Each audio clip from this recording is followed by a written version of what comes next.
Laymen's evangelical fellowship స్థాపకులైన Daniel గారు 1962వ సంవత్సరం మే మాసం 5వ తేదీన చేసిన ప్రసంగం.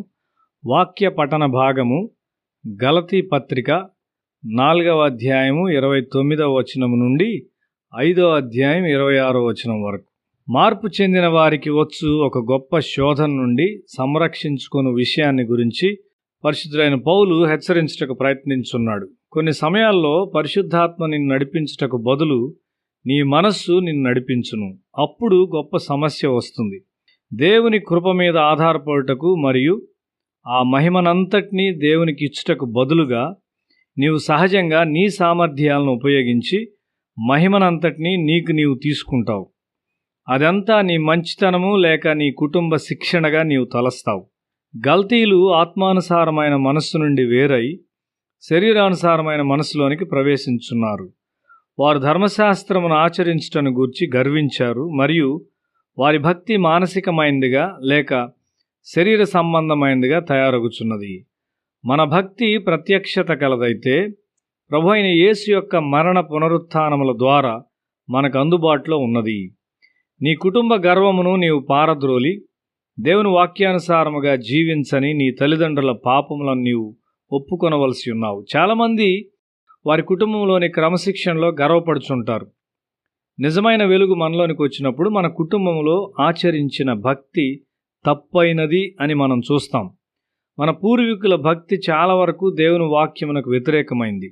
దేవుని వెలుగు అధికముగా ప్రకాశించినప్పుడు నీవు నీ వారందరూ బొత్తిగా పాపులు అని నీవు గ్రహిస్తావు. నీ వ్యక్తిత్వం అంతా పూర్తిగా పాపమని తెలుసుకొనుట ఒక గొప్ప దీవెన. మరియు నీ మనస్సు మీద కానీ లేక నీ పూర్వీకుల భక్తి మీద కానీ నీవు ఆధారపడలేవు. నీవు దేవుని మీద మరియు హృదయంలోని ఆలోచనలను ఉద్దేశాలను వివేచించు ఆయన వాక్యం మీద ఆధారపడవలసి ఉన్నావు. నీవు దేవుని వాక్యమును ధ్యానించినప్పుడు అది ఆత్మయు జీవమునై ఉన్నదని కనుగొంటావు. నిన్ను నడిపించుటకును సరిదిద్దుటకును దేవుని ఆత్మయందు నమ్మకముంచుము. అబ్రహాము యొక్క 2 కుమారులను వర్ణించుట ద్వారా పరిశుద్ధుడైన పౌలు దాన్ని చాలా స్పష్టంగా చేయుచున్నాడు. వారిలో ఒకడు ఐగుప్తు స్త్రీ కుమారుడు. అతడు తల్లి యొక్క ఐగుప్తు స్వభావం గలవాడు. హైందవులను వివాహమాడాలని కొందరు కోరతారు. ఆ హైందవులను మార్చగలమని వారు తలస్తారు. ఒక మార్పు చెందిన వ్యక్తి ఒక హైందవునితో వివాహమాడుటను దేవుని వాక్యము నిషేధిస్తూ ఉన్నది. ఆ వివాహం వారిని నాశనం చేస్తుంది. మన సహవాసములో కొంతమంది ఆ తప్పైన మార్గాన్ని ఎంచుకొనుట ద్వారా వారి మార్గాన్ని పోగొట్టుకున్నారు. హాగరు కుమారుడు ఐగుప్తు స్వభావం కలిగిన వాడై వాగ్దాన కుమారుడైన ఇస్సాకును అపహసించుట ప్రారంభించాడు. అబ్రహాము ఇష్మాయేలును పంపించి వేయవలసి వచ్చింది. శరీర సంబంధమైన భక్తి మరియు ఆత్మ సంబంధమైన భక్తికి మధ్యనున్న వ్యత్యాసమును చూపుటకు పరిశుద్ధుడైన పౌలు ఈ ఉదాహరణ ఉపయోగించున్నాడు. శరీరానుసారంగా జన్మించింది శరీరం. అది దేవుని వాగ్దానములను స్వాస్థ్యంగా పొందలేదు. ఆత్మానుసారంగా జన్మించింది ఆత్మయే ఉన్నది.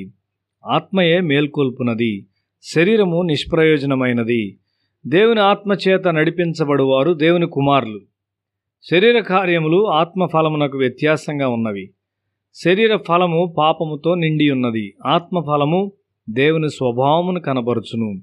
శరీరము ద్వారా నడిపించబడువారు దేవుని సంతృప్తి పరచలేరు. ఆత్మ ఖడ్గమైన దేవుని వాక్యము 2 అంచులు గల ఖడ్గము కంటే వాడి అయినదై ఉన్నది. అది శరీరమును ఆత్మను వేరు చేయును. ఆ విధమైన ఖడ్గము మరి ఒకటి లేనేలేదు. మనలను కాపాడినది దేవుని యొక్క కృపయే గాని మన యోగ్యత కానే కాదు. క్రీస్తు అనుగ్రహించిన స్వాతంత్ర్యములో నిలిచియుండుము.